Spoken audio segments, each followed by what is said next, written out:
Hello，各位觀眾朋友，大家好，我係婷。咁今日咧，我要介紹一條就係我哋上次咪講咗你喺港島去港島咧，係咪搭機場巴士係一個唔錯嘅選擇嘅？咁咧，今次我就要講21啦。好，咁我哋首先講一下佢對我有冇啲咩用？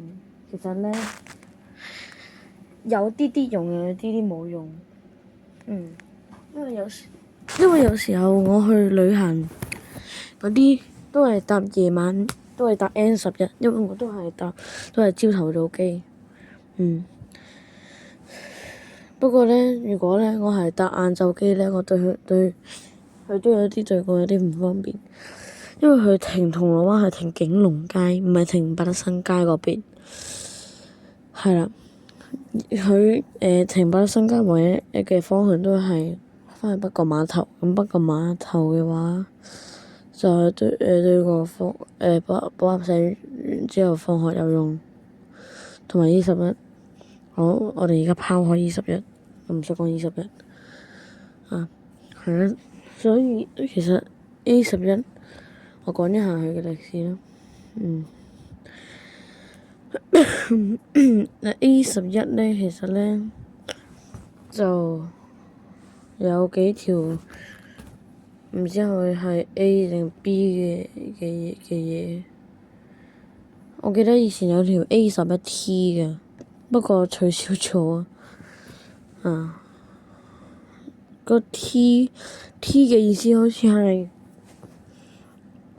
嗰個測試路線啊，唔知係咩咧。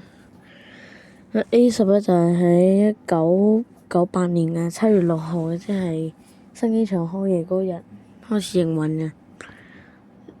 全程收費41個9，咁班次都係好疏，15至60分鐘嘅班車嘅。咁咧，佢咧佢有好多個機場巴士嘅11系列咧就有好多嘅，不過有好多條都取消咗。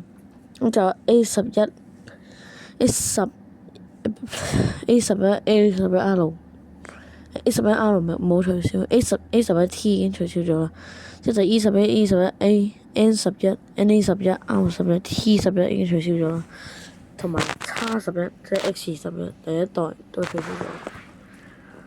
係啦，咁其實我比較好奇就係 A11R。A11R 係特別中環海濱市定大型活動先開㗎，客滿即開。中環去機場。明白。好，咁A11R咧就唔知道大家有冇啲咩用啦。不過呢對 A11R 咧就對我冇乜用，因為我知好多人攞去都係去機場或者東涌嘅地方。咁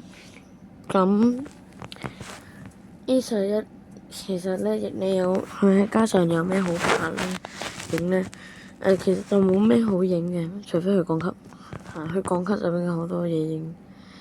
好啦，咁今次嘅行動就到呢度，咁你再見啦，希望大家鍾意條片啦，咁大家拜拜。